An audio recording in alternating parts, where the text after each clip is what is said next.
নারায়ণগঞ্জের সাইনবোর্ড বাসস্ট্যান্ডে বিএনপি নেতার বাস কাউন্টারে হামলা। আমার ল্যাপটপ ছিল, আমার যাত্রী কাটা ক্যাশ ছিল, সব ক্যাশটা কারণে কোনো কথাবার্তা ছাড়া এসে তারা আগুন লাগাই দিচ্ছে ভাঙচুর করে, যে আমরা কি চাঁদাবাজি করি, অথচ আমরা কাউন্টার টিকিট বিক্রি করি, কমিশন টিকিট বিক্রি করি, এই আমাদের চাকরি, আর কোনো চাকরি নাই।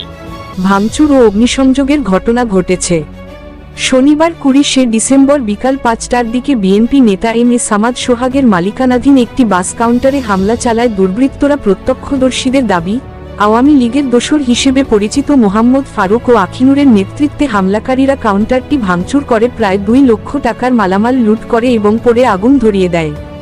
স্থানীয়দের অভিযোগ, দীর্ঘদিন ধরে বাসস্ট্যান্ড এলাকায় চাঁদাবাজি করে আসছিল অভিযুক্তরা।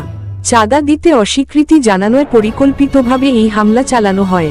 স্থানীয় ব্যক্তিরা জানান, প্রতিবাদ করলেই হুমকি ও হয়রানির শিকার হতে হয়।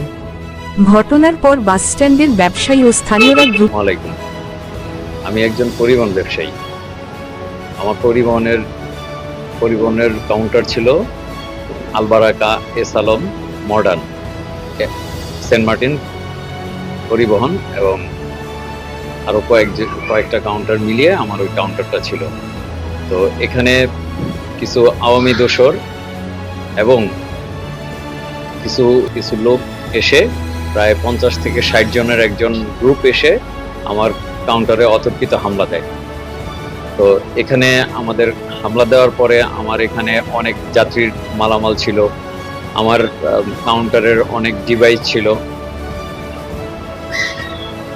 ওদের মানে ক্যাশ ছিল যার পরিমাণ প্রায় 2 লক্ষ টাকার উপরে।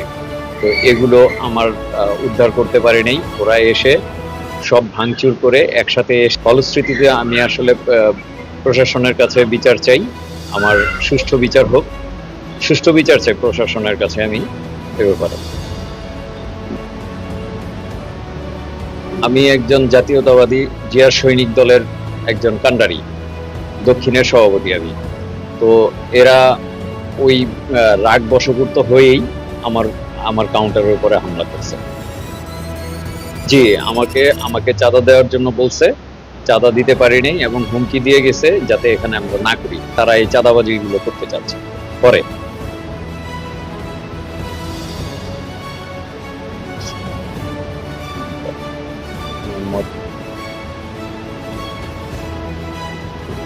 জায়গা অবৈধ, আওয়ামী লীগের লোকও ছিল এর মধ্যে। নাম জানি, ফারুক আহমেদ, ফারুক সাহেব এবং আখিনুর। পদবী উনি বিভিন্ন চ্যানেলের নাম ভাঙিয়ে খায়, সাংবাদিকতা পরিচয় দিয়ে নাম ভাঙিয়ে খায় এবং আওয়ামী লীগের সাথে খুব ওতপ্রোতভাবে জড়িত ছিল। তাদের বিভিন্ন বড় বড় এমপি এবং স্থানীয় পর্যায়ের নেতাদের সাথে বিভিন্ন ছবি আছে।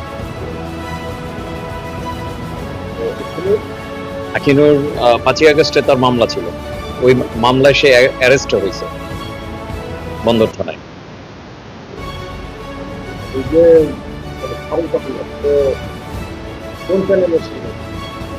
সে দিনকালের নাম ভাঙে।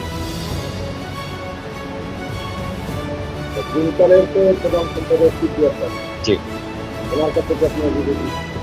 আমি এখন অভিযোগ জানাইনি লিখিতভাবে, আমি প্রশাসনে জানাইছি আপাতত, তারপরে ওনার কাছেও জানাই।